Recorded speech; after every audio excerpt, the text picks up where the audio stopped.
जय श्री राम, जय बजरंगबली बाबा की। कैसे हो आप सभी? आए हो आप सब अच्छे होंगे, स्वस्थ होंगे। तो जो लोग धन को लेकर परेशान रहते हैं, परिवार में कलह समस्याएं बार बार बनी रहती हैं और इनको लगता है कि जैसे जीवन यहीं पर अब समाप्त हो गया है। ऐसा लगता है। बहुत लोग होते हैं जिनका कमेंट आता है, कहते हैं अब मेरा कोई काम हो नहीं रहा है और अब मुझे लगता है कि मेरा काम कभी कुछ होगा भी नहीं। मैंने बहुत पूजा पाठ करके देख लिया है बहुत।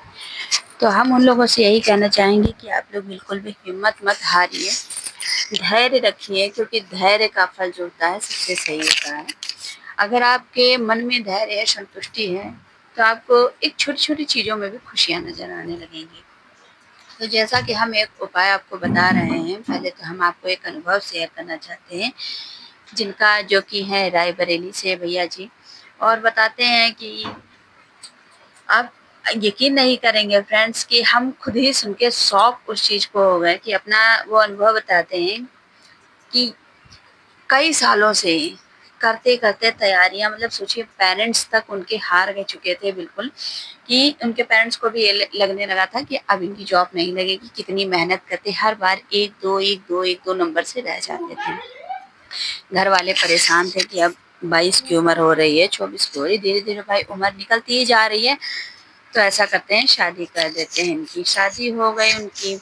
शादी होने के बाद में उन्होंने मतलब अपनी पढ़ाई नहीं छोड़ी और पढ़ाई करते-करते फिर भी शादी के बाद भी उन्हें पहला बेटा हुआ। मतलब हर चीज़ में वो अपना डाल रहे थे फॉर्म कि कहीं तो मेरा सिलेक्शन हो जाए, कहीं न कहीं चपरासी में ही हो जाए, पियून में हो जाए, मतलब कहीं मुझे गवर्नमेंट जॉब, मतलब एक उनके अंदर एक ललक थी कि हमें पाना ही पाना है गवर्नमेंट जॉब। और गवर्नमेंट जॉब के लिए इतना संघर्ष डेली-डेली करते, घर वाले भी परेशान थे, ना वो ठीक से जॉब कर पा रहे थे इधर-उधर, ना कुछ, केवल अपनी पढ़ाई पे बार-बार ध्यान देते। अब दिन में था भाई परिवार हो गया है, तो क्या था कि परिवार के लिए भी कुछ करना है, अब बेटा हो गया है, तो करते प्राइवेट जॉब करने लगे, फिर भी रात में आते पढ़ाई करते, सुबह जल्दी उठकर पढ़ाई करते, होते-करते समय बीतता गया। दूसरा बच्चा उनके बेटी भी हो गए, फिर भी पढ़ाई, बताते हैं कि पढ़ाई हमने नहीं छोड़ी। और यकीन मानिए फ्रेंड्स, 38 की एज में उनका सिलेक्शन हुआ। किस चीज़ में? लेखपाल में। हमारी जो नंद है वो भी अभी लेखपाल हुई है, जो अभी 2022-23 का बैच था यूपी में। तो उसका जब हुआ तब उन्होंने बताया कि किस तरह से मतलब उनका सिलेक्शन हुआ। तो ये चीज़ होती है ना कि जब आप पूर्ण विश्वास के साथ कुछ करते हो ना, तो आपको कहीं न कहीं, कहते हैं कि भगवान भी फिर आपकी जो मनोकामना होती है उसको पूरा करने में लग जाते हैं कि हाँ, ये अपने मतलब विश्वास पे अडिग है, अब टस से मस नहीं हो रहा है, तो अब हमें ही कुछ चमत्कार करना होगा। तो जब पूर्ण विश्वास होता है और आपकी मेहनत पूर्णता होती है, अब सोचिए फ्रेंड्स, 38 की एज में उन्हें जॉब मिली। लोग, काफ़ी लोग ये कहने भी लगे अब कितना है, तुम नौकरी कर लोगे ये वो। तो उन्होंने कहा नहीं अब। और ये सोचिए, सब बेटी उनकी 4th क्लास में है, बेटा 7th क्लास में है, तब जाके उनके पिताजी को जॉब मिली।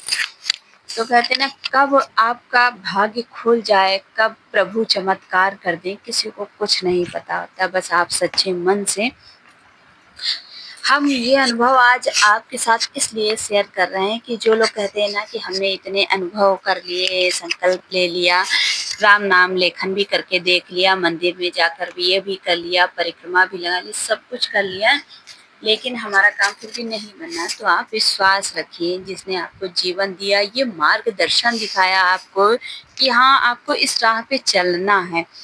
अगर आपके जीवन में ये सोचिए, अगर आपने अपने जीवन में स्वयं में हार मान ली, तो फिर हारे हुए, जो खुद से हारा हुआ है उसे कोई जिता नहीं सकता है। और अगर आपने पूर्ण विश्वास के साथ आगे बढ़ने का निश्चय कर लिया है, तो फिर, और जब कहते हैं ना, हाँ, मतलब ये एक किसी चमत्कार से कम नहीं था। तो सभी लोग पूछने लगे भाई कैसे इतना समय हो गया आपको? तो वही हम सोचने लगे कि भाई इतना समय पर जॉब मिलना और वही लोग होते हैं कि अब चलो शादी हो गई या घर परिवार में देखते हैं बच्चे हो गए, अपने परिवार को हम देखे करें। बहुत लोग होते हैं निराश होकर उन उम्मीदों को छोड़ देते हैं। तो फ्रेंड्स हम यही कहना चाहेंगे आपसे कि आप अपनी उम्मीदें बिल्कुल भी मत छोड़िए, विश्वास रखिए अपने प्रभु पर, अपने इष्ट पर। राम जी हैं जिन्होंने कितना बड़ा चमत्कार किया कि जो रावण कहते हैं ना कि जो इतना पापी महापापी था, सब कुछ बिगाड़ के फिर भी भगवान ने अंत समय तक भी यही कहा कि अगर ये आकर आज भी हमसे कह देता कि हमसे गलती हो गई, क्षमा मांग ले, तो मैं उसे इतने पापों के बाद भी क्षमा कर दूंगा। लेकिन आप अभिमानी मत बनिए कि हमने ये कर दिया या फिर हम नहीं, अब हमसे नहीं हो पा रहा। बिल्कुल निराश मत होइए, विश्वास रखिए और आपका कार्य ज़रूर से ज़रूर सफल होगा। तो हम आपको वो उपाय बता देते हैं फ्रेंड्स। आपको एक काम करना होगा कि प्रत्येक मंगलवार के दिन आप जो भी मनोकामना कर रहे हैं, आपने संकल्प ले लिया है, ठीक है, आगे भी संकल्प ले सकते हैं, कोई दिक्कत नहीं है। विश्वास के साथ आप आगे बढ़ते रहें। प्रत्येक मंगलवार के दिन 7 तुलसी की पत्ती आप सोमवार को ही तोड़कर रख लीजिए और हो सके तो एक पेड़ आता है तुलसी की जिसमें बड़ी-बड़ी पत्तियां होती हैं, आप वो ले लीजिए। आप उसमें पीले चंदन से आप एक लकड़ी ले लीजिए, तुलसी की ही छोटी-सी लकड़ी ले लीजिए और उस पीले चंदन को किसी कटोरी में घोल के, बहुत मार्केट में घुला हुआ भी आता है, मिला हुआ लिक्विड में, आप उसे क्या करिए, राम राम लिखिए। 7 पत्तियों में राम राम लिखना है। प्रत्येक मंगलवार के दिन व्रत रखना स्टार्ट कर दीजिए और उसके बाद में 7 पत्तियों का माला आप खुद बनाइए। पहले उन पे राम राम लिख लीजिए, फिर उसके बाद उन पत्तियों का माला बनाइए और मंगलवार के दिन 7 मंगलवार आपको ये कार्य करना ही है और 100% आपकी मनोकामना ज़रूर से ज़रूर पूरी होगी। आप जाइए, हनुमान जी को माला चढ़ाइए और प्रार्थना कीजिए। उसके बाद में 7 परिक्रमा आप हनुमान जी की लगाइए और हनुमान चालीसा का पाठ करते हुए, सीताराम सीताराम करते हुए आप अपने कार्यों में दिन भर लगे रहिए। 7 मंगलवार आप व्रत रखेंगे, इस तरह का कार्य करेंगे। नॉन-वेज वगैरह बिल्कुल नहीं खाना है और जो कि है ड्रिंक्स वगैरह बिल्कुल नहीं करनी है, बुराई नहीं करनी है किसी की और हर तरफ से सात्विक ही रहना है आपको। उसके बाद में सीताराम सीताराम का मन में दिन भर जितना संभव हो सके, जब आपके मन में, मस्तिष्क में जैसे ही आप लगे कि आप खाली बैठे हो, शांत बैठे हो, सीताराम सीताराम का जाप कीजिए 7 मंगलवार। अगर आपने ऐसा कर लिया तो आपकी मनोकामना पूरी होने से कोई नहीं रोक सकता। समय अधिक हो सकता है आपकी मनोकामना में लग जाए, क्योंकि हम झूठा दिलासा फ्रेंड्स किसी को नहीं देते हैं। हम जो अपनी वीडियो में बताते हैं आपको सच बताएंगे। तो थोड़ा हो सकता है समय लग जाए, पर आपकी मनोकामना 100% पूरी होगी, ये मेरी गारंटी है।